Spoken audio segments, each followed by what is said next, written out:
राधे राधे, जय श्री कृष्ण आप लोग सभी को। तो मैं आज एक टॉपिक पे बात करना चाहूंगी जो मुझे प्रेमानंद जी से रिलेटेड है। तो प्रेमानंद जी का एक एक जो वाक्य है, मुझे बहुत अच्छा लगा कि वो कहते हैं कि पूजा करने का मतलब ये नहीं होता है कि आप बहुत बड़े बड़े चढ़ावा दे, आपकी शक्ति नहीं है फिर भी आप कैसे भी करके भगवान को चढ़ा रहे हैं तो भगवान उससे खुश हो जाएंगे। नहीं, ऐसा नहीं है।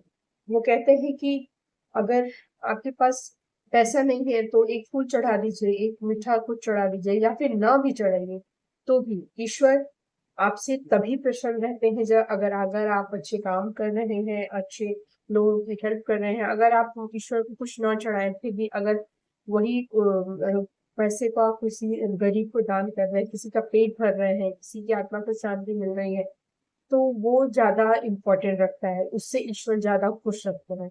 ना कि भगवान को आप लाखों लाखों का चढ़ावा दे रहे हैं और एक किसी को जरूरत है तो आप कह दे रहे हैं कि नहीं मेरे पास नहीं है, तो इससे ईश्वर खुश नहीं होते। ईश्वर हमेशा कभी भी किसी को खुशी देने से खुश होते हैं। और ईश्वर जो है निस्वार्थ भाव के होते हैं। वो उनको किसी चीज में स्वार्थ नहीं होता और उनके पास क्या चीज की कमी है, वो तो सबको देते हैं। तो देने वाले के पास, उनके पास तो सब कुछ है। तो अगर आप उनको अगर नहीं भी चढ़ावा चढ़ाएंगे तो फिर भगवान नाराज नहीं होंगे। बट अगर आप इनके दिए हुए भेजे हुए बंदों को, गरीबों को, जो भी है जरूरतमंद है, अगर वहां पे हेल्प कर देते हैं ना, तो वो ईश्वर की भक्ति से भी बड़ी चीज हो जाती है। और इसलिए कभी कभी देखा जाता है कि जो लोग भगवान की प्रार्थना नहीं करते हैं पर दान पुण्य वगैरह करते हैं, तो उन लोगों को ज्यादा फलते फूलते हुए इंसान देखता है। तो अच्छी कर्म कीजिए, अच्छी अच्छी चीजों में इन्वॉल्व होइए, भगवान की पूजा भी करिए, भक्ति भी करिए। बट ये भावना रखना कि भगवान को हम करोड़ों लाखों का चढ़ावा देंगे, ये चढ़ाएंगे वो चढ़ाएंगे, अच्छी अच्छी चीजें चढ़ाएंगे तो भगवान को खुश रखना, खुश करना इजी हो जाएगा या भगवान खुश हो जाएंगे, तो ऐसा नहीं है। अगर आपके पास है तो जरूर चढ़ाइए भगवान को, लेकिन अगर नहीं है तो ऐसा मन में रखना कि मेरे पास तो कुछ नहीं है तो भगवान मेरे से प्रसन्न नहीं होंगे, ऐसा कुछ नहीं है। अगर आप नहीं चढ़ावा चढ़ा सकते हैं तो भी ठीक है।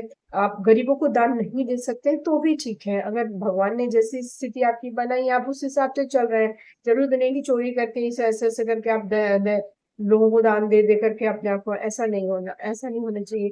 तो आप इस चीज को ध्यान में रखिए। अगर आप नहीं भी भगवान को प्रार्थना करते हैं, नहीं भी आप अच्छे काम दूसरों को मदद कर पाते हैं, तो एटलीस्ट अच्छे काम करिए, उनको दुख मत पहुंचाइए। ऐसी भावना रखिए कि उनको कोई ऐसा काम मत करिए जिससे दूसरों को दुख पहुंचे। इतना तो हमारे बस में होता है। निंदा चुगली, दूसरों की बुराई, ये सब चीजें तो हमारे बस में होती हैं, वो विदाउट कॉस्ट होती हैं।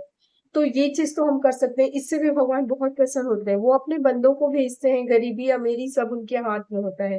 तो अगर कोई गरीब है और किसी को मदद नहीं कर सकता है, भगवान को चढ़ावा नहीं दे सकता है, तो अगर वो अपने, भगवान ही कहते हैं कि चुगली मत करो, निंदा मत करो, दूसरों की बुराई मत करो, झूठ मत बोलो, अगर इन सब चीजों को भी वो फॉलो करता है ना, तो भगवान उससे बहुत खुश रहते हैं। और इसलिए ये भावना रखना कि भगवान सिर्फ चढ़ावे से ही खुश होंगे, ऐसा गलत है। ऐसा प्रेमानंद जी के अनुसार कहा जाता है और मैं इस चीज को बहुत मानती हूँ। तो इस चीज पे ध्यान रखना बहुत जरूरी है। और आप लोग से मैं उम्मीद रखती हूँ कि आप प्रेमानंद जी गुरु के बोले हुए इन चीजों को महत्व देंगे, और मैं तो देती ही हूँ। राधे राधे, जय श्री कृष्ण।